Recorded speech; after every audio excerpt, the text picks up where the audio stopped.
How's this go? How do you do? We're about to unfold the story of the son of Frankenstein. This one is probably just as bad as his father. Good morning, son. Well, hello. My son, you have inherited the fortune of the Frankensteins. I trust you will not inherit their fate. By heaven, I think you're a worse fiend than your father. What are you gonna do about it? There's a monster afoot and you know it. Well, we warn you.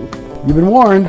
Welcome back to Frankenstein Minute, the podcast that dissects the Universal Frankenstein film series minute by minute. I'm just going to make a little recording of each of us saying that and plop it in so we don't have to anymore. Yeah, but then how would we get, you know what I mean? How would we get going? We just start talking? Yeah. All right. I'm Tom Lang. Hey, Tom. Hey, Bill. I'm Bill Evenson. You lost your little foam piece on your mic, didn't you? Oh, you're right. So am I going to start popping? I don't know if it makes any difference. What do you mean I lost? Well, it's not there. I don't know if it fell off. Come on. This is Frankenstein Minute property. This is Belong Dead. Yes. Official Belong Dead. It is. Bought and paid for, whatever. Whatever people are picturing, it's probably not. Eddie got a hold of it, maybe. Oh, Eddie. Yeah, right. It's here somewhere. It's Anyway. right there, actually. It's under your chair. The hell? Back up a little. Oh, you just ran it over. Oh my God! Here, this would be perfect. This would be amazing. Start this over. No. This is gonna be perfect.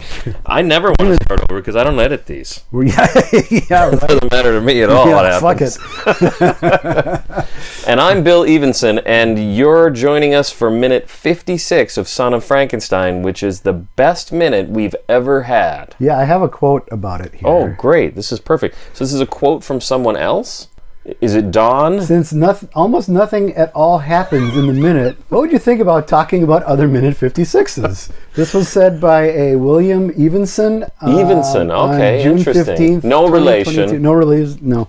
Yeah, William K. I did Everson. say that. William K. Everson said it. William K. Everson. Yeah. I did say that, but since then, I've come to my senses. You've revised your opinion. I've revised my opinion. That stuff happens. There's it's a couple not of things that anything happen. interesting at all, but So it happens. let's go through what happens. All right. Wolf takes the chain that has a big hook at the end of it. It's a rope. It's a rope. It's a rope. Oh, was it a rope? It's on the block and tackle. Yeah, it's a rope. Oh, that makes more sense. Yeah. Okay, so he pulls it down. Yeah, you're like waiting to hear what happens. Keep going. This is fascinating. I'm riveted. Go on. Can't believe how End exciting. the suspense. And he puts the hook on a ring that's on a chain that's connected to a big disc that's a big hole in the floor. It's ovular. No, it's not. It's circular. Sorry, that's another. I keep gonna making that comment. Yeah. And then he goes back and he pulls on the thing and he keeps pulling until the disc lifts about 1.5 feet up. That's the first half of the minute. Yeah. And then he goes downstairs. Well, it's a ladder, but yes, Down the ladder, technically- not stairs. And then he says Igor. And Yep. then a little bit later he says Igor again. Right. So there is some dialogue. There's in some dialogue, this yes. minute, When people will know this already, but when I post on social media, I would try to generally use dialogue from the minute. So presumably this week it'll have the be word Igor in it. Igor. It's another episode of Frankenstein. That's my work is done. It writes itself, really. Wait till we get to next week. Oh yeah. Okay, so then he goes down the little thing. Monster isn't on the slab. He's still looking for Well, Igor. okay, you did specify it's the little tunnel thing that leads down to the crypt. Where This is good. We're going to talk about this minute. is what we're Henry gonna do. and Frederick Kerr are interred. Yeah, Clive and Kerr. Yep, Clive and Kerr. They toured vaudeville, and now they're Clive and Kerr. together forever in this vault. The thing was, what people forget is prior to 31, it was Kerr and Clive. Yeah. I mean, there was no question about that, and it was kind of awkward that it became Clive and Kerr. It switched. When the swap happened. It was like when the Beatles were opening for Helen Shapiro in 63, Yes. and then Please Please Me came out, Yeah. and all of a sudden Helen Shapiro's opening for the Beatles. It's awkward. It's like Frankenstein Minute, where it used to be, I'm Tom Lang, and now it's... No. All right. The geography makes no sense to me. No, it really is hard to follow. Oh, good. I thought for some reason that you knew what was going on. I kind of do. I mean, it's a little hard to follow exactly how, because before, to get down to this room, Igor had to pull open that big stone door. Pulled open the wall, and then it seemed like they walked through there, and they were right there. Right there. Yeah. So but obviously they weren't. I guess not. It makes no sense, actually. There's no way they could get to there. Geography is a little fucked up.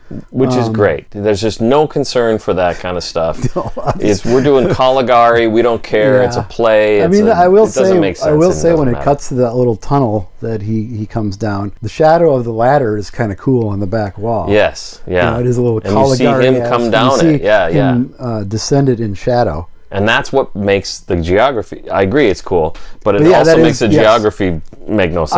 I agree. Yeah, then he runs forward to the slab that Boris had been lying on and very carefully examines the fourth wall. Oh, is that what he's doing? Yeah, he's looking. He's looking all around at the fourth wall. Well, and he looks like maybe the monster fell off the slab, and he's going to see him laying on the ground. I mean, we saw the monster wasn't on the table in the laboratory. This is true, but So, he doesn't He blink at that. didn't really pay any attention to that, and that for me would be the first thing I would check because that was the last place I saw him. Yes, yeah. I feel like I might have mentioned that last week. Yeah, I think we covered it a little bit. But yes, it's clear at least to us examining it minute by minute that's a thing. Yeah. But okay, well there you go. He clearly expected him to be on the slab, or at least he thought he might be there. So then the question is, so he's wedged between the slab and the wall of the crypt. Is that where you're? Yeah, okay, sure, perfect. The fourth wall. He's literally wedged up against the fourth wall, and his face is slit. That visual only works because you can hear my voice change. Yeah, and people on the fans of our podcast will have seen Young Frankenstein, so they also know what that means. So he clearly expects him to be there. So why would he expect him, or even think that he might be there? Did they? Okay, so here's how it ended. The last time we saw him there with the monster, he said, "It's no use, Igor. Nothing I can do. I'm a failure. My father is not going to be. He'll never walk again. He'll never walk again. He'll never. Yeah." Yeah. So then, for him to think that he might be downstairs, my thought anyway is, I guess I don't ever think about when someone says it's no use, he'll never walk again. Did they clean up? What was the cleanup? Put him away. Did they put him away? They put him back on the slab? I suppose it's possible, but I mean, we've seen the events of the day transpire. He came back to lunch after the failure, talks to Elsa, then he goes out for a walk. We don't see that, but she refers to it. Well, there you go. That could be it, because he's gone for a long walk. Maybe that long walk was just him. I better get rid of this. Lugging Boris down the. Throwing Boris over one shoulder and. Yep. All right, let's go. Puts him over his shoulder. The then goes to pull the rope. Pull the rope while Boris is on his shoulder.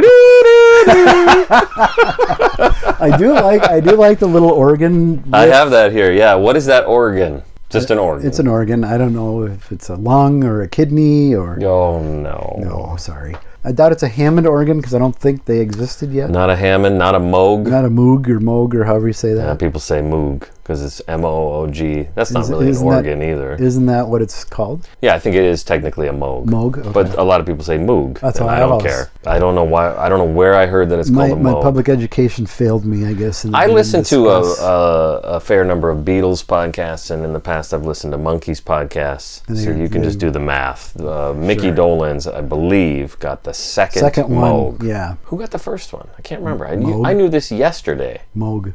Well, yeah, it might be Moog got the first one. Larry Moog. Larry Moog. Well, it is. That's his. It is his name. Anyway, the organ. I'm assuming. So, like, when I'd go to my grandma's house, she had a little. It was one of those ones where you turn it on and it goes. Yeah, is it one of those? Too? Yeah, okay. Probably. It kind of doesn't sound like that. It also doesn't sound like the one at the Heights. No, that's a big pipe organ. That's a big pipe organ. Okay, so and then luckily we get to see him lower the trapdoor back down. Well, wait. You're way ahead of me. Suspense.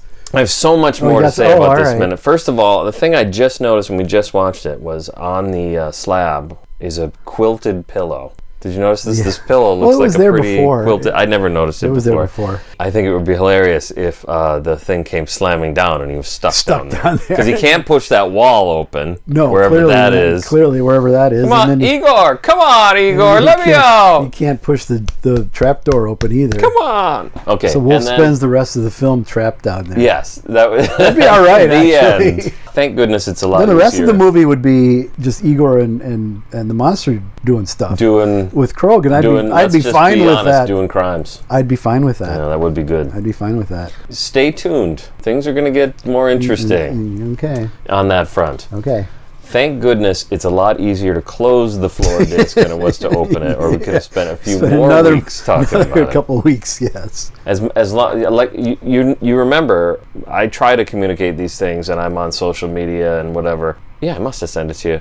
The last complaint we received about our podcast, Mr. Wallace Matthews said that they're too short. Hey, if you can offer suggestions about what to talk about in a minute when nothing happens, I'm more than receptive. So I had this thought that, and you've already said, you received the message. Let's do the quote. I have an idea for minute 56. Since almost nothing at all happens in the minute, what would you think about talking about other minute 56s? And I should have been maybe more clear. I don't mean like Citizen Kane minute 56, although we could have done that. Apocalypse Now. Well, then you did follow it up a few minutes later with Frankenstein minute 56, Bride minute 56, Ghost minute 56, Frankenstein meets minute 56, etc. So you did clarify. All right, good. And I said, because at one point I did think it would be funny to like look and see what else Star Wars Episode 3 Revenge of the Sith minute 56. Nothing's happening. Reefer Madness. I don't know 56. If it goes to minute 56. Plan 56 from outer space. I responded that I was struggling to find something to talk about anyway, so I said it was a good idea. Now, if maybe I'll take a picture of this. Would be good. All right. Yeah, just so people can see the amount of notes. This is going to be, if it's an extended episode, if it goes to a Patreon bonus, that's why. It might go why. over 2 weeks. Because we're not talking about this movie long enough as it is. Jesus. All right. So I think it's interesting to talk about. In fact, at first, I was going to just do this on my own. I loaded up the minute 56s in a playlist, and I played them, and I thought, well, this is actually kind of interesting. Like, interesting enough that we should bother to talk about it. I'll do one sentence about each minute or whatever, and then we'll laugh about it. But instead, like as you say, I approached you about it, you accepted, and here we are. Here we are with our, I don't know, Bill's minute 56. That sound can only mean one thing. That sound of a ticking clock can only mean it's Bill's minute 56 extravaganza. There we go. Gloves are off. All right. Episode one. Frankenstein. Minute 56. When it was first released, it was just Frankenstein. There was no episode. They didn't call it Frankenstein Part 1? No, not in 31. That was only when they released Bride of Frankenstein and re-released this ahead of it that they put episode 1. Yeah, they put episode on the crawl. On the crawl. Yeah. I have a t-shirt that has The Godfather on it. I don't know if you've seen this one. It's got 4 pictures of Marlon Brando on it, and it says The Godfather Part 1. I'm like, that's not a thing. There's not a thing called that to this day. No. I almost called him Andrew Coppola. Francis Ford Coppola's credit. Yeah, Andy. He's never gone back and added Part 1 to the original film. No. Part 1, Frankenstein. And here's a question. Is Godfather Part 2 the first sequel to put a number and not a different title? I don't know if that answer to that specific question is particularly interesting, because I think there were a lot of serials that did it. That doesn't count, though. I'm talking about... If that doesn't count, a feature? Feature with, there's not Frankenstein Part 2 or Frankenstein 2 Electric Boogaloo. Do you know the answer to this question? I don't. Here's the thing. I never thought about it till this moment. Francis Ford Coppola mentions it in the commentary to The Godfather Part 2, and he says no. He says, I want it to be called The Godfather Part 2. I want it to be called, actually the title is Mario Puzo's The Godfather Part 2. And the studio was, you're crazy. You're out of your fucking mind. Fuck you. I don't know if they said that, but... Get the fuck out of my office. The fuck you is implied. Anyways, so there's your answer. At least Coppola thinks no. Okay, well, I think probably he's right. Yeah, because I don't recall encountering it prior to that. Right. For those of you playing along at home, the answer is actually Quatermass 2, released by Hammer Films in 1957. Usually it would just be, like The Bride of Frankenstein, Yeah. Son of Frankenstein. Well, and there are these swings and roundabouts with these things, right? Like, it seems like you'll go through a period where they do call things Iron Man 3. And then the next movie they make, they can't call it that anymore. They got to call it Doctor Strange in the Multiverse of Madness. Yeah. We call it Doctor Strange 2. People be like, I think I saw that. There's always some assumption that the audience is full of morons. Do you remember Star Wars 2? I would guess 2, most Electric Boogaloo, right? Electric Boogaloo was yeah. the one. I think most theaters, when you went to it and it said what the movie was, said Star Wars 2. That'd be my guess. I know our local theater said Star Wars 2. I don't recall that. It's possible. I don't recall. Okay. But I think there are a lot of pictures of theater marquees that say Star Wars 2. Yeah. Okay. There you go. Oh, so Frankenstein 1. Elizabeth's abduction is in this minute. Attempted. Honestly, this is the rape scene. The rape scene, basically. Yeah. Well, it's not okay. People who have listened to our podcast are now scrambling to load up minute 56 of our original podcast. It's for us to talk about a brutal rape scene, a brutal graphic rape scene. Well, it was pre-code, so it's pre-code. Who knows? Yep, you get to see a little bit more of Boris Karloff and Mae Clark than you might remember. This might have awful. thought. I feel bad right now. This all might go. It's kind of the point of this podcast is to make me feel bad. You succeeded really well. It's an attempted abduction. So here's what happens in this minute. Okay, the monster, played by Boris Karloff, comes in through the window with the intention. Bedroom window. Not the bathroom window. He came in through the bedroom window. It's gonna be a long day, isn't it? I'm not gonna get to the. You're not going to the ball game. Late for the ball game. Listen, you'll get there before the 7th inning stretch. All right, fine. You can still get a hot dog. Yeah, sure. Boris Karloff comes into the Frankenstein home. The previous minute this happened. That was minute 55. Oh, is that right? He comes in through the window and creeps up behind her, chases her a bit. This one starts with close-up of her screaming. Oh, right. Cuts to a close-up of him doing his patented "Arr!" Back to her screaming. Then it's a wide shot of him chasing her off camera. Right.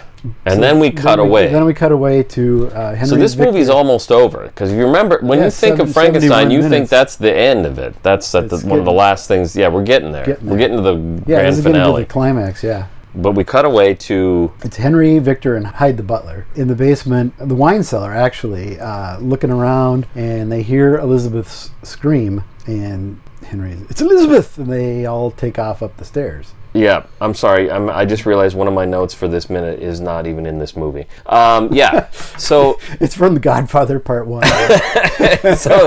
So one of the things I noticed that I bet we probably didn't mention in minute 56 or episode 1.56 of Frankenstein Minute was Bowles is in his position. He's in that same position where he's leaning, crouched. I don't know what the word is.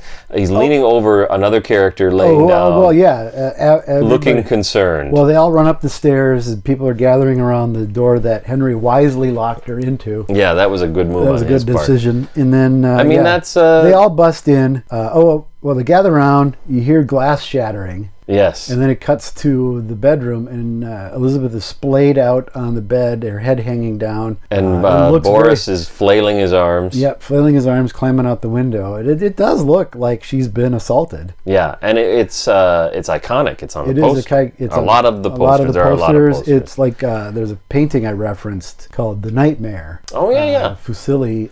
This is that... it's that pose. There's no question it was an inspiration. Oh, absolutely. I mean, Whale was an artistic, and then everybody bursts in and gathers around Elizabeth doing the patented John Bowles crouch. Concerned face. Although the last time we saw him do it, when he was crouched over Henry, to me it looked like he was just looking from face to face, like, are we doing a movie right now, or what is happening? This is the last shot we see of Frederick Kerr in the film. He's in this crowd that comes in, and you hear him speak like, "Oh dear, oh dear." Really? But that's the last time we see him. I beg to differ. The last shot of the movie is Frederick Kerr, and it was filmed. Okay, you're right. Oh, you're right. Okay. Never mind. Okay. All right. Yeah, sorry. That's correct. All right. In the film proper. Yes. The film as we like to think of it. Yes.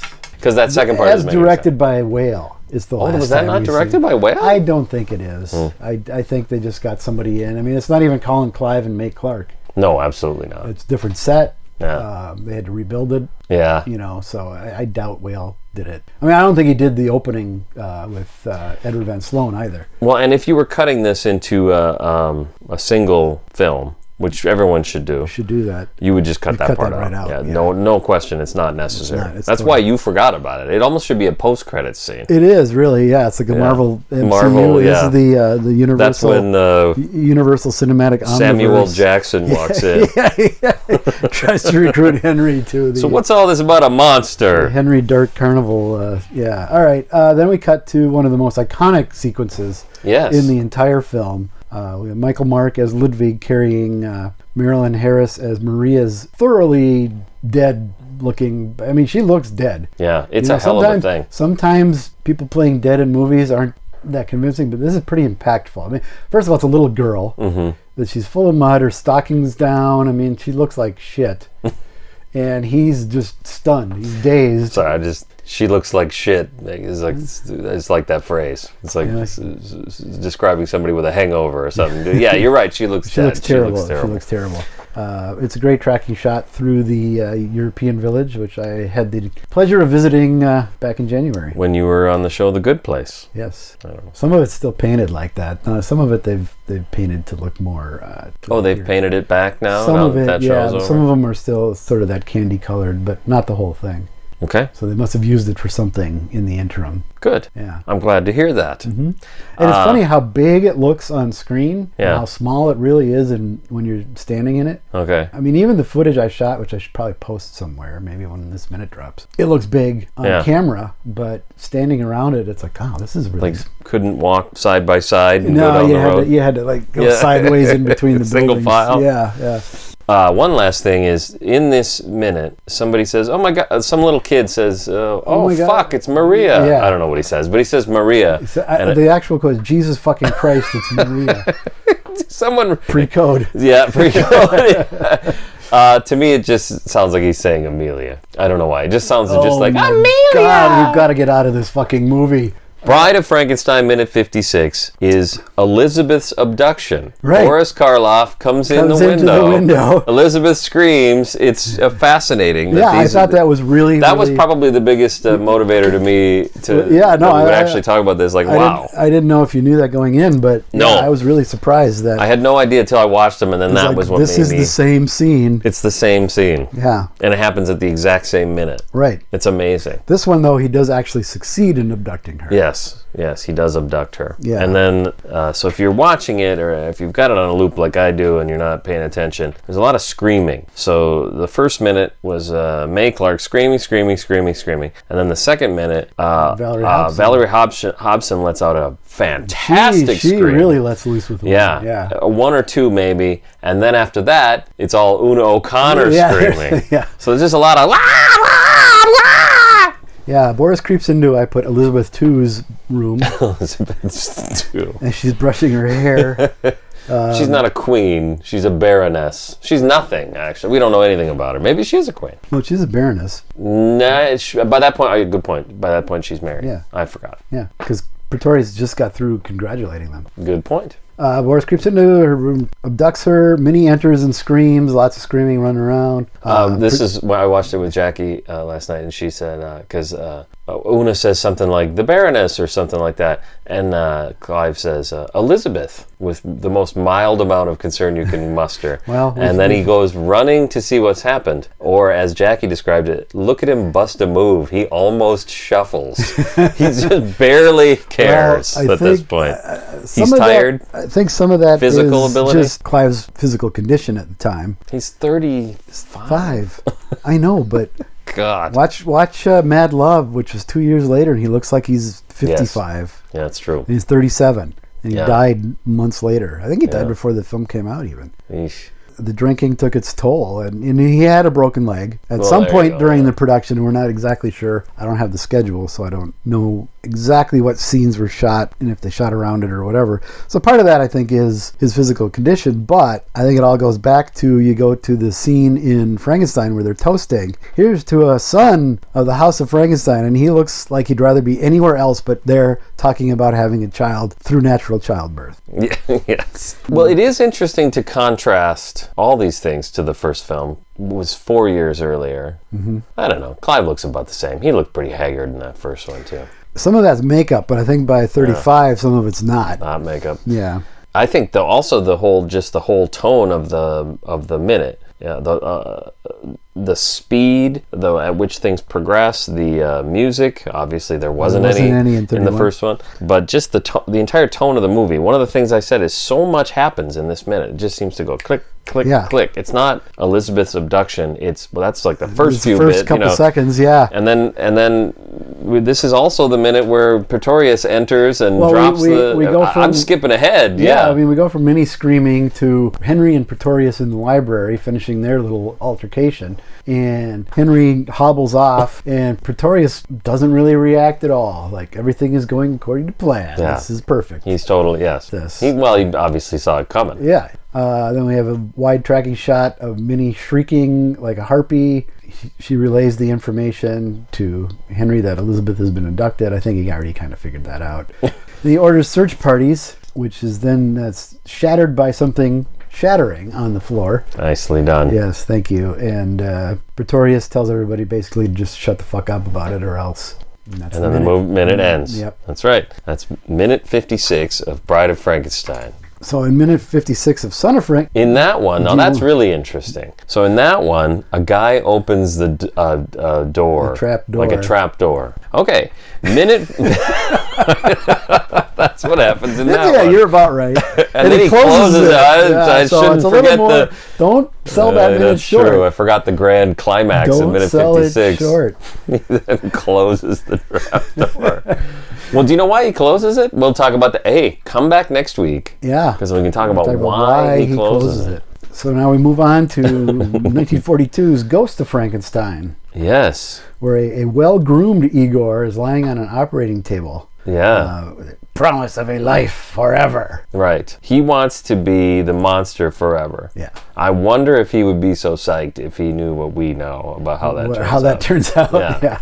But that's all right. That's something we'll explore. Dr. Atwill pours some ether on a cotton swab and puts the camera to sleep. Just like you wish that might happen in Son of Frankenstein. I didn't need that kind of stimuli to go to sleep. But this is Igor's last minute in the saga. Yes, that's right. Yeah. Yep. And the last thing he sees is Boomer! The reason I say that is I'm assuming that after that, he's blind. Yes. But then again... Well, there's some... we got years to think about how we're going to... The next minute we discuss may have something to say about that. Oh. His blindness. Oh. I know what you're talking about. Yeah, okay. Thank you. I have that note as well. Time flies as he performs some sort of a montage. This minute takes an hour and a half. It does. I wrote that. 90 minutes transpires. 9:55 to 11:25. Yep. Come back in a year and a half and we'll say this all again. I'm going to just keep this. keep this note, set it aside, and we'll just repeat. Yeah. Well, no, we won't. Have to look you kidding me? We'll just play this recording. Yeah. Perfect. That's great. We're working ahead. Yep. Then he brings up an enormously oversized brain in a jar. Fantastic. It is huge. The thing is great. The size of a watermelon. Explains a lot. Igor's hydrocephalic is what it sort of implies, I guess. What? Hydrocephalic? Hydrocephalic, meaning water on the brain. Yeah. But isn't that just water? That's not a big brain. I don't know. Although I guess I picture a brain being kind of like a sponge. Yeah. So it actually swells up. I don't know. I have no first-hand experience with this. Thankfully. I haven't analyzed this movie minute by minute yet, but it is in my remit. I'm going to go ahead and say that's how you do this kind of operation. Is you make it, you swell it up, and then cram it in. You got to sit on the skull cap like a suitcase to get it to shut. I'm just picturing Atwill's bouncing up and not down. Atwill though. Oh, Cedric I'm Hardwick picturing Cedric Hardwick jumping up and down. jumping up and down on the monster's head. Perfect. On Lon Chaney Jr.'s head. So I'm trying to decide how to use this as a segue to talk about the next minute, starring Lon Chaney Jr. Yeah. Or as he was known, Lon Chaney. I think I'm going to use this as a learning experience and an inspiration in my own life. And from now on, I would like you to call me Dick. Sure. Yeah, Dick was my father's name. Call me Red then, I guess. Was your father's name Red? It wasn't his name. It was Benjamin, but he went by Red. Everybody called him Red. Okay, let's do a fake introduction. Welcome back to Frankenstein Minute. I'm Dick you Evenson. do the whole thing. Do the whole I'm thing. sorry, you've been warned. Thank you. Welcome back to Frankenstein Minute, the podcast where we dissect the Universal Frankenstein film series minute by minute. I'm Dick Evenson. And I'm Red Lang, and you join us for minute 56 of 1939, The Son of Frankenstein. When you said it, it reminded me, what's that TV show, Red? Oh, it's that 70s show. Is Red No, Foreman? that's not what I mean. Oh. The PBS show, I don't like it particularly, but the guy is like I don't know. Red. People are yelling at their podcast machine. Don't know what you're Red. doing. It's the Red. Oh, Red Green. Oh, Red Green. The Red Green show. Yeah, I don't. Yeah, I've seen 90 seconds of it. Yeah, I didn't hate it. find it particularly funny. Yeah, anyway, nothing possessed me to keep it on that channel. Ludwig, Welcome back to Frankenstein Minute. Yeah, Oh, Ludwig. Ludwig thinks that it's Kettering's brain.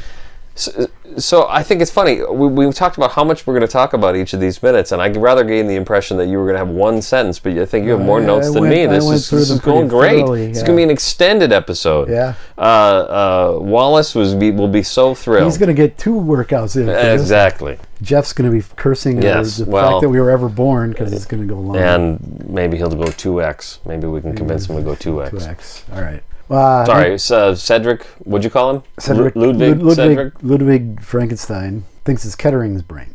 He talks a little bit about that. It's a key plot point. Right now, it doesn't mean anything to anyone until we get there. It was kind of weird to sit and watch it with Jackie and go, okay, look, there's Igor's brain. Yeah. And then like a second later, a guy on screen goes, oh, it's Kettering's brain. Look there, it's Kettering's brain. I have to go, okay, so here's the deal. Thing. Yeah. It's not, his name's not Igor Kettering. Well, maybe it is. We don't know. Good point. I don't know. We don't know. 1943, Frankenstein meets the Wolfman, or as Kurt Siodmak claims, which I don't believe. Yeah, that's dumb.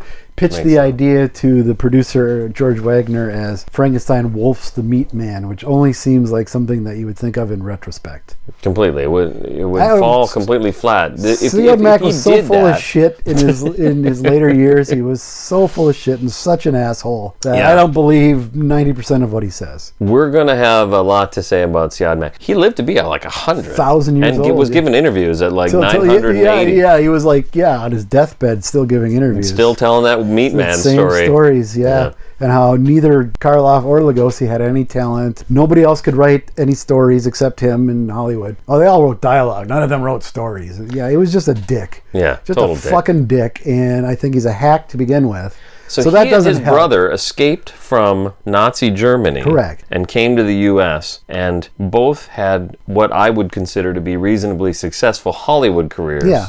And stopped speaking to each other at some point. They hated each other. Yeah. Was it by the time, wasn't it? So at one point his brother directs a movie he wrote. Right. And I think already by that point they weren't talking, yeah. So yes, there might be reason to think this guy's an asshole. I think there's ample documentary evidence to that effect, yes. Having said that, I did just tell a story about him escaping Nazi Germany. That's a pretty cool thing to do. Great, good for him. That's outstanding. That's a good start to that story. Yes. Contrary to what you might think from listening to our podcast, we're not fans of the Nazis or anything they did. Except the trains. You like the trains. You said they ran on time. That you were a fan of. That was Mussolini. Oh, that's probably true.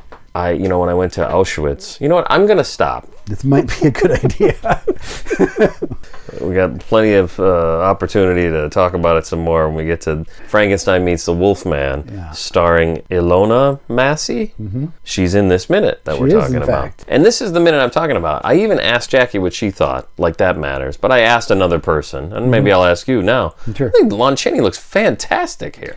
He's actually a handsome guy. This is probably his best performance. And it's a good performance. Other than Of Mice and Men and maybe High Noon, this is, in any of the Universal horror films, this is his best. Yeah. He's way better than he is in The Wolfman. Yeah, agreed. And after this, it becomes almost comical that it's so one note. Yeah. But here, he's great. He's absolutely outstanding. And I think you're right. He looks good. He's thin. Yeah. He hasn't started to puff up from all the alcohol yet. Yep. He doesn't have that stupid fucking mustache. Yeah, well, his suit is a little big. It looks a little David Byrne, but not too much. He did it first. Yeah, he did. Who wore it better? You might find yourself in a shotgun shack in the middle of this area. This is not my beautiful monster. Oh man! How did I get here? All right, that's enough for me. I don't know the words enough to follow that. Okay.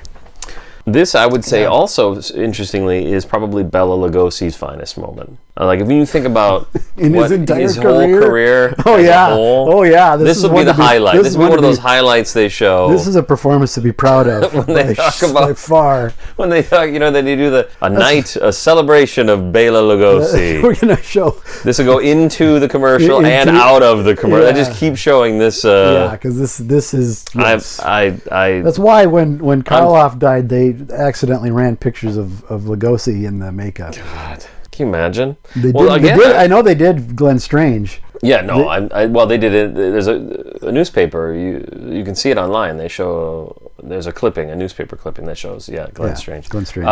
I think that happened more than once actually. Figures. Well, then when Glenn Strange died, they showed pictures of Christopher Lee. Christopher Lee. Yeah. So Fred Gwynn. It's good. Oh, that's good. I like that. I was gonna say, what the fuck is the guy's name? Charles Ogle. Now we're getting obscure. Everybody got it. Everyone knows. All right. Now, what's his name? I'm sorry. Now Doc Ivan is Googling it so he can put him in the picture. Who the fuck's Charles Ogle? Got Charles Ogle. It's just going to be a series of monsters. I'm assuming that Doc Ivan knows who.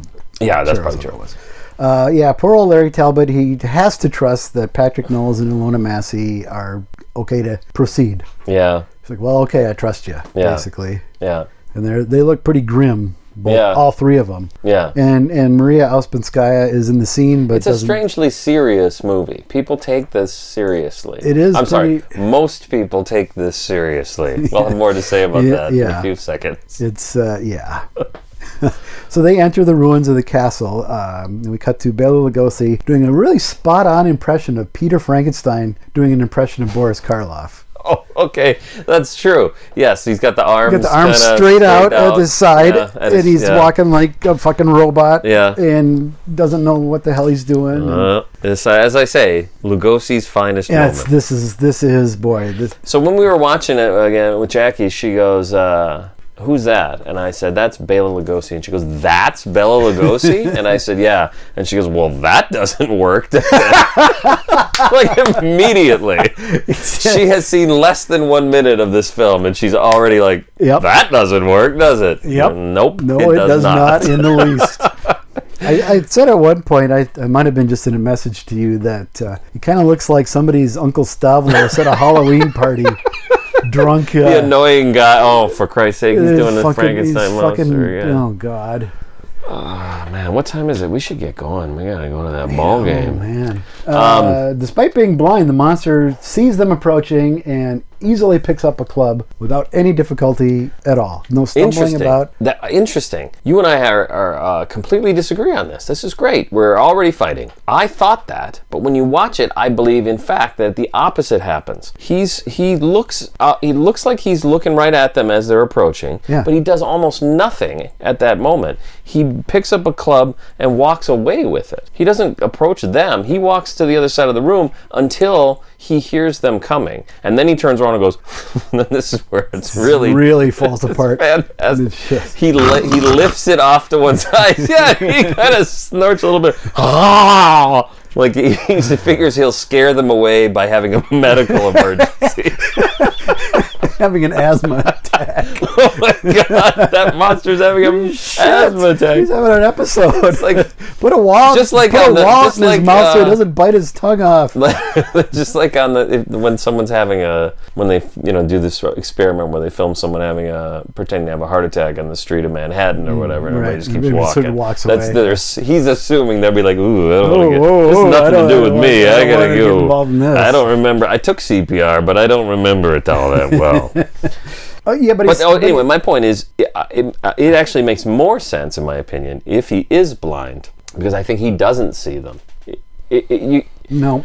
Okay. No. We'll have more to say about Yeah, this let's not go into in too deep. 2025. Yes. You notice you're looking at your imaginary watch. Let's just checking the back of my back of my wrist. But yet he's able to pick up the club without feeling around for it, or and it's Interesting. in a That could pile of lumber. Yeah. I don't know. The whole blindness comes and goes throughout the film. It'll be fun to talk. Everybody knows what we're talking about, right? Yeah. The monster is blind At the end of Ghost, because the and he speaks with Bela different Lugosi's blood voice. type is not feeding the sensory nerves or something. Yeah, so they, Sound in their wisdom, scientific. said, well, let's see, what would it be in a sequel to this movie? Well, first of all, everybody knows he's blind and he speaks with Bela Lugosi's voice. So we'll hire Bela Lugosi and he'll be blind, which... And he'll speak he'll have the... Nobody voice. cares to this day about any of that, so it's good that whatever. Anyway, Solari and Company... So in the everybody knows this. In the finished film, they never mention him being blind. Right, and they cut his dialogue out, so we got a couple shots where his mouth is moving and nothing's... And this shot where he has an asthma. He actually has something to say, and it's just marvelously done. It's just... If this isn't best supporting actor material, I don't know what is. Yeah. Larry convinces the monster that Patrick and Ilona are friendly and takes the club from him. Mm-hmm. In a minute. And chucks it. Yep. And Maria Ouspenskaya, one of the great Russian actresses of all time, does nothing. Kind of forgot she was in it. Exactly. Yeah. She just sort of pokes around in the background. Well, she's great in The Wolfman. She's great in The Wolfman. She's less interesting in this because she's a little more prosaic. It's not as mysterious or, she's certainly not germane to the plot, really. She's barely called on to do things. Yes. Like I'm picturing scenes with her in it. There's one where it's just actually funny when the transformation happens, and where it's just not meant to be funny, and it looks really funny. Yeah, no, that'll be a good minute. There's a lot in this movie that takes itself very seriously. Yeah. That's pretty hilarious. Yeah. And then there's another scene where just her being there causes a kerfuffle. Fracas. So she's kind of an object in this movie. Basically. Yeah. Some shots, it's not well known. She's actually a cardboard cutout. Yeah, that absolutely could be. Yeah. So we move on to 1945's, I think. I think this would be 44. Yeah, House is 45. So Frankenstein's house. Frankenstein's house. Yes. Camera tracks along a series of human-like footprints turning into wolf-like footprints in the dirt. This is a cool shot. I like this shot a lot. I like this movie a lot. I like this movie. I've said before, it's the first one I ever saw. Yeah. And oddly, then I saw Frankenstein like the next day. Yeah. So this went out the window and okay, that's the best movie I've ever seen. Interesting. But I was 7. Yeah. All right. Well, that's the difference. Yeah. But yeah, I love this movie for reasons that I shouldn't. I mean, it's a terrible movie. Let's all be honest. It's not good, but I love it. We got years to solidify our positions. Ruminate. I'm just gonna take a guess that by the time we get to House of Frankenstein Minute, whatever season 6 of Frankenstein Minute, we'll be in different locations. Yeah. It'll be so antagonistic by that point. I love House of Frankenstein. I do too. I just love it. No, I do. I'm saying I do. I guess I love all of these. Some more than others. From an objective, critical standpoint, it's just not. It's nonsense. It's poorly constructed, but I love it for that reason. That every 20 minutes is a new movie. Well, that's what's going to be good for us. Yeah.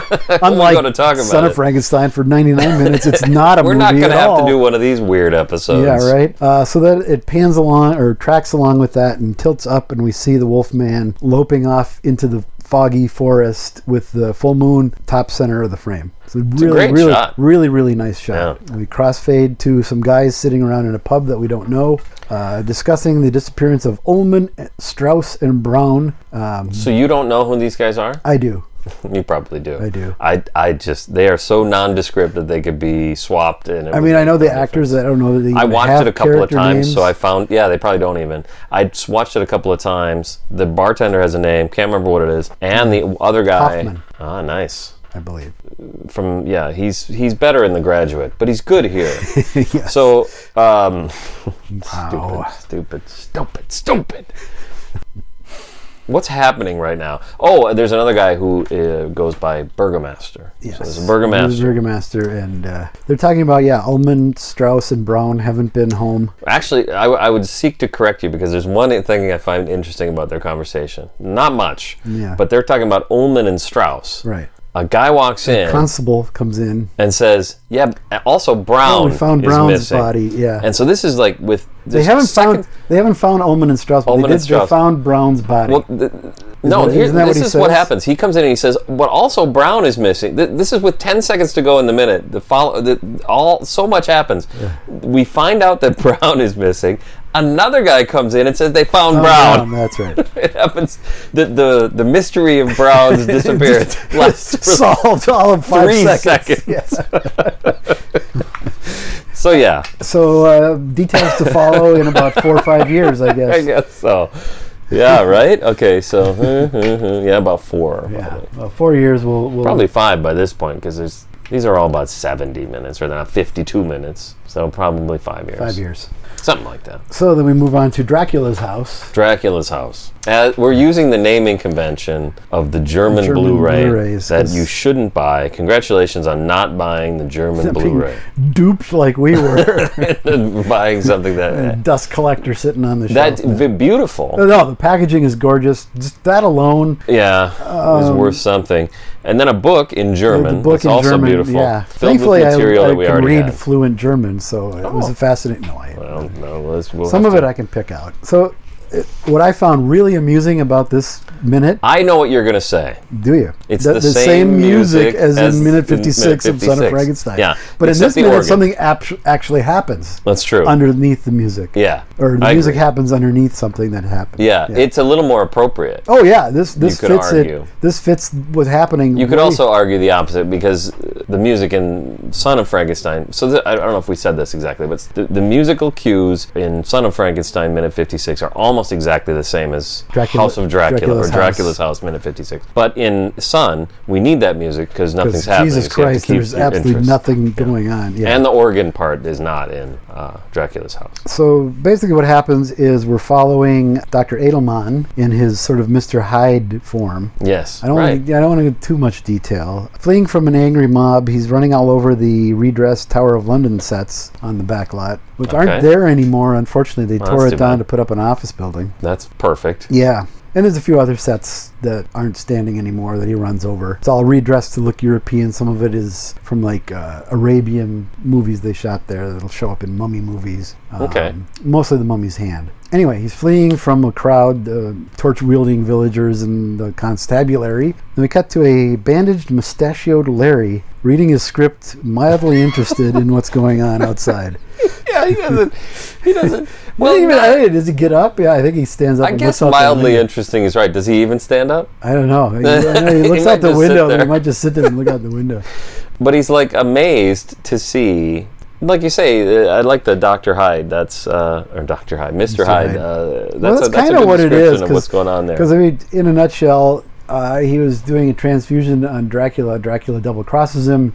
Some of Dracula's blood passes into Dr. Edelman. It's a brilliant plan. Dracula's nothing if not a brilliant scheme. Well, the thing is, in these movies, in the house movies, he never calls himself Dracula. He's never. Nobody refers to him as Dracula. He's he's Baron Latos. Yeah. Maybe he's not Dracula. Ooh, I see what you're doing here. Yeah. Interesting. I don't want to go into too much detail because I'm saving it for 5 years from now. Sure. I But, like it though. I like where you're headed.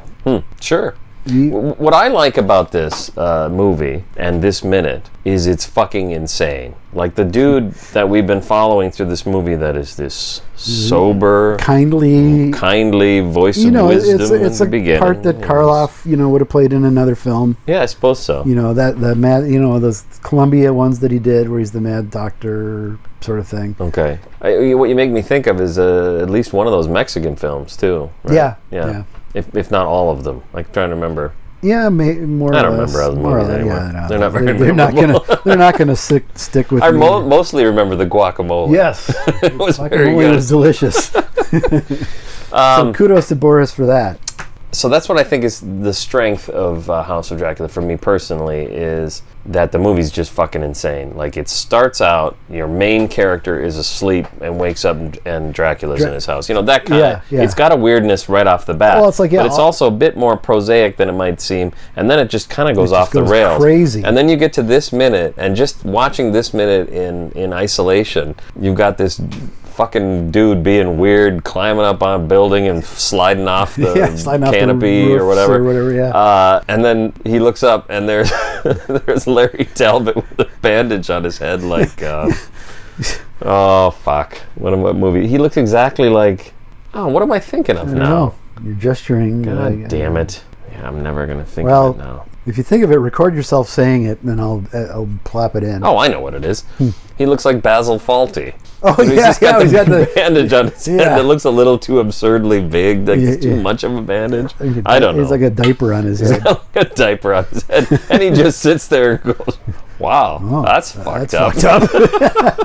As he's learning his lines for the next scene, it looks like he's reading a script. Like it's a magazine, but he looks like. So if you're sitting at a window, you're sitting in a chair, and looking out the window, and you see somebody fall off the roof, you would fucking do something. I don't know what you would do. But you would do something. I'd react at least, I guess. They're like, wow, look at that. That guy fell off the roof. That's fucked up. All right. Anyway. So then Edelman gets into the castle and regains his composure, and I don't know if don't remember if he transforms back to his normal self or he's hiding the fact that he's Mr. Hyde. Yeah, it's a weird movie. It's a really weird, crazy what's going movie. on from moment to moment. That'll be a good thing when we get to 56. Yes. And which brings us to 1948. We are at, yes. A Universal International release. This is a different studio now again. Bud Abbott, Lou Costello meet Frankenstein. And what's the story with the new... Yeah, never mind. We don't want to waste too much time. This is already an extended episode. Yeah, we're already at an hour. We might have to... some of these will be part of the bonus. It might be a bonus episode. When I edit this, I'm going to be swearing and cursing the fact that you ever had this idea. Yeah, okay. We have some locker room talk between Larry, Chick, and Wilbur. Literal locker room talk. They did not talk about pussy grabbing. Doesn't come up. Doesn't come up at all. I think we all know. Most people listening to this podcast have probably been in a locker room. I'm going to go ahead and guess. Just get based on our listenership. I've been in many. I've been in multiple. Maybe not many. It's not like a hobby of mine. Something I don't know. That and rest stop bathrooms. That did not come up in many. That didn't come up in Wallace's interview at all. Didn't come up. As we all know, anybody who's been in a locker room knows that pussy grabbing is the only thing anybody talks about. Yeah, it's all sexual bragging about sexual assault harassment is what happens in locker rooms. Totally. But not in this one. So this is post code. Yeah, it's post code. Yeah, they're talking about a Dr. Lejos. Yeah. And actually, nothing. What? No, nothing. You know what? They have a good Lejos is at. I don't know. Doesn't matter. God. I don't even know what that means. That's going out. It's closer to. It actually kind of sounds like Lederhosen. Oh, the Panakuchen. It's short for Lederhosen. Panakuchen who says a good Lejos. There you go. Thank you. And Larry's pretty apprehensive about this Dr. Lejos, and Chick is like, "Yeah, he told us to have fun. Fuck you." You should too. You know what? You should too. I gotta say, it's interesting because like less than a week ago, we watched this movie. We watched the whole movie because you should always watch this movie. Sure. It's one of our favorite movies. Sure, absolutely. I think you and I would agree it's one of our favorites. Absolutely. And at this point in the movie, it makes sense that he would say that. It's weird to see it in isolation where he's like, you should too, you should go have some fun. But by that point, they've kind of known each other for a while, and there is a bit of a history there, and a situation, it kind of makes sense. But taken in isolation, it seems like an odd thing to say. Well, and Chick, hasn't seen anything untoward yet. Yeah, true. Doesn't believe any of this nonsense. So, for him to say, just take it easy. Yes. Lay off of this for a while and have some fun. Right. Then Wilbur scares Chick with a Mr. Hyde mask. Yeah. Which is odd because Universal at this point had not done an actual Jekyll and Hyde movie. Really? It'd be like 6 years before they did Abbott and Costello meet Dr. Jekyll and Mr. Hyde. Okay. There's just so many of those. I thought maybe they did one of them. Who did the... Paramount did the 32. And then who did the... MGM. Okay. So who's in that? Is MGM? Who's the lady in that one? Ingrid Bergman. There you go. Yeah. There you go. Okay. Follow us on Instagram. No. Then Chick freaks the fuck out of Larry with a wolf mask. Well, you know what I thought was interesting was the Dr. Hyde mask. The way Chick responds. So actually kind of slams him in the chest. Yeah. He's very frightened, and then he's immediately laughing. Yeah. So I think that's nice. They have a nice they have a rapport. relationship. Yeah. Clearly. And then, he puts on the wolf mask and makes a pretty decent wolf growl. Yeah. And I think it's actually him because he's got that gravelly voice. That's true. He's very distinctive. Sure. These masks that they're using are in the possession of Kirk Hammett of Metallica. Really? He's a collector of all this stuff. He's got like some costumes from the Black Cat. And somewhere over there is a book with all of his collection. All full posters, like fuck ton of posters, and it's impressive. And I did see these listed on eBay at one point. Wow. And he's probably the one that won the auction. I mean, they were in the tens of thousands of dollars. Yeah, so there was absolutely, I just out of curiosity followed it. And I think I swiped the pictures of them off the auction listing. Yeah. So then, do you picture when that shows up at your house? It's in a, sort of a nondescript cardboard box, inexpertly wrapped in some kind of bubble wrap that came with something else. Yeah. And then it's got like brown tape on it. It's just all falling apart. And then you pull all that off and you're trying to be all careful. And then in this wolf mask looks absolutely nothing like the movie.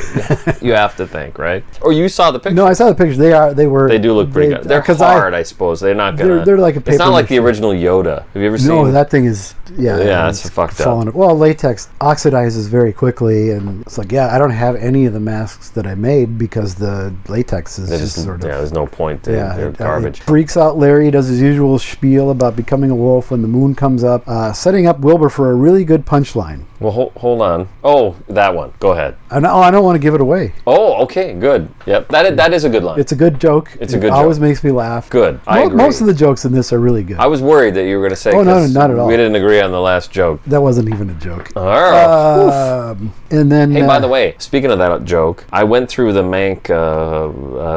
It's me. I'm showing a book in my hand, and Tom's looking at it. What are you doing with your hand? It's me reading a book. That's how I read. I turn the pages. The Karl F. and Lugosi book. It's Alive, Frankenstein, which I think it's the same text. It's Alive, the saga of the Frankenstein. What is it? Well, on the side it says It's Alive, Frankenstein on mine. So that's what I call it. It just says It's Alive. I have the paperback.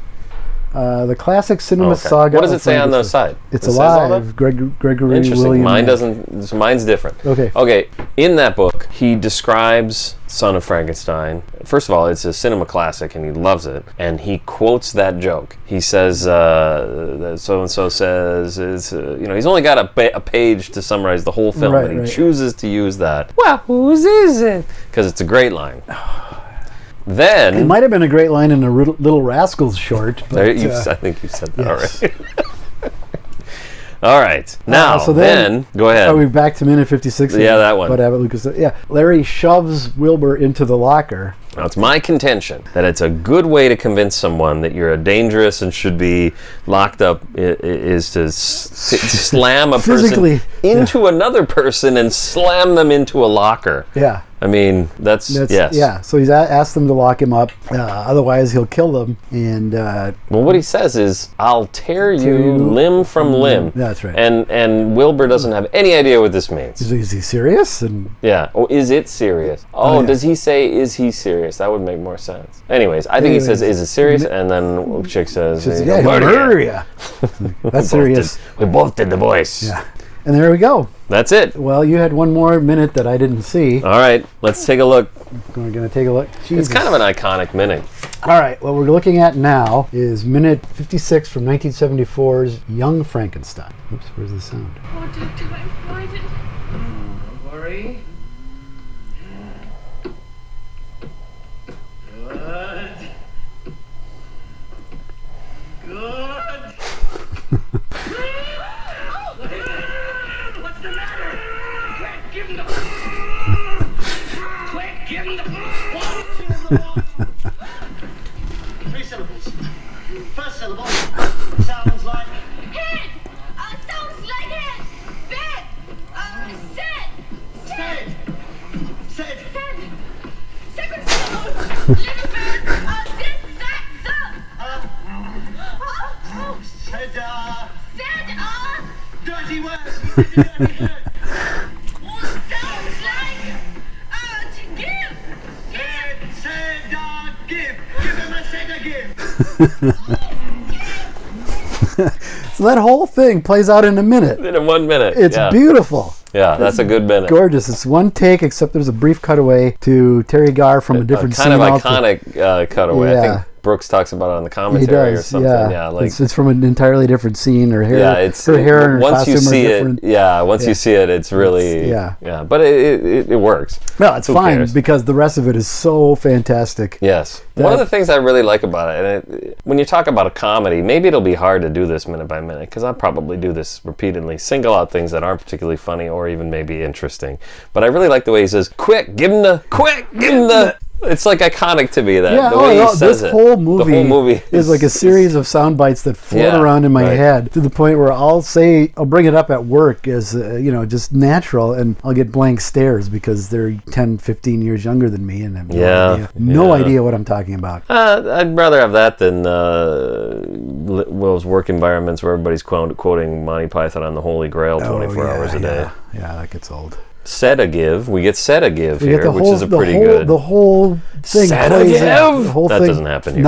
But the whole gag plays out in that minute, and it's one shot. Yeah, no. Well, okay. That's why we cut away. But it was filmed as one continuous take. They just needed to. I don't know if it was they wanted to use part of one take and part of the other. That's probably right. Yeah. Or they cut something out. I'm not entirely sure. But yeah. So what's happening is Peter Boyle as the monster is strangling. Well, you can strangle people from behind. We talked about this when Boris Karloff as the monster grabbed Chaska's own Edward Van Sloan by the back of the neck. You can strangle someone that way, and that's what's happening here. So he has is to resort to. It starts off with Peter Boyle as the monster and Gene Wilder as Dr. Frankenstein trying to get him to walk. And Igor off to the side, Marty Feldman, decides to light up a cigarette at that moment. Which, as we know, was probably really happening. Yeah, he smoked like 6 packs a day. He's, as much as Karloff smoked, Marty multiply that Feldman by is like 10. Probably considered the heaviest smoker in the history of tobacco. Yeah. And of course, the flame of the little Zippo lighter sets the monster off. No, he strikes his match against his leg. That's right. So this is my fault. Tom's only just seen it once. I mean, I've seen this movie. I've seen this movie. But I screwed up the minutes when I sent him. I sent him 2 copies of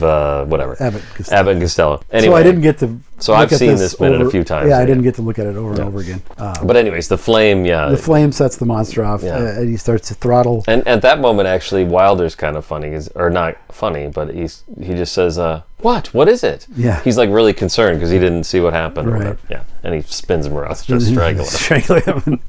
Then So he's forced to resort to charades. I'm going to guess minute 55, they went over very clearly, if I remember, and I haven't gone back and rewatched, but I'm guessing in 55, Wilder tells the Feldman, okay, so you've got the sedative ready, right? I know it's set up very clearly. Yeah, they set it up. So then he says, quick, give him the... And then they charades. go to the charades. And then, it takes less than a minute for Terry Garr. Yeah, and then the punchline is in the next minute. Yeah. Said again. Yeah. Marvelous. It is good. You know, Have you seen the movie Son of Frankenstein, where Peter... Yeah, that's a close second. See, this one isn't mine, and then he gestures to his fake arm. Oh! You see what he's doing there? I get it now. And then Peter says, Jesus. Wahoo's is it? Fuck me, it's just not funny. I haven't actually heard Donnie Dunagan interview of any kind, so I like to think that that's how he sounds. He still sounds like that. Hi, I was in Son of Frankenstein. I was in South Vietnam for 7 tours. I earned 3 Purple Hearts.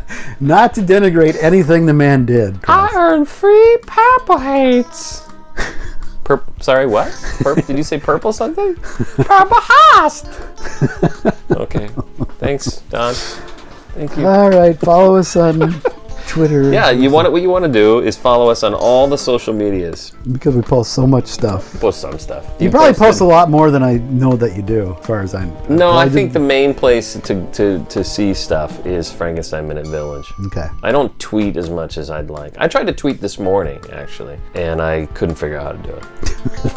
I tried to tweet something, and it just looks at you. It doesn't give you an error saying, "Oh, this is the wrong file format." Yeah. It just, the computer just goes. Yeah. It used to give you some kind of indication. Like, I love a pop-up that says, "You're an idiot, here's why." Thank you. I have a Twitter account, and I know I have followers. Yeah. I've never posted a single thing. You've responded, I know. Yeah. Because I've said, "Hey, look at this," and then you're like, "Oh God, what's my password?" Yep. So I do it on my phone because it remembers my password. If I had to do it on my laptop, forget it. Yeah. I'd never get in. You could do a reset. I'd have to. And it would send it to an email address that you haven't used since 1997. Yep, basically. Done and dusted. That's one. Said again?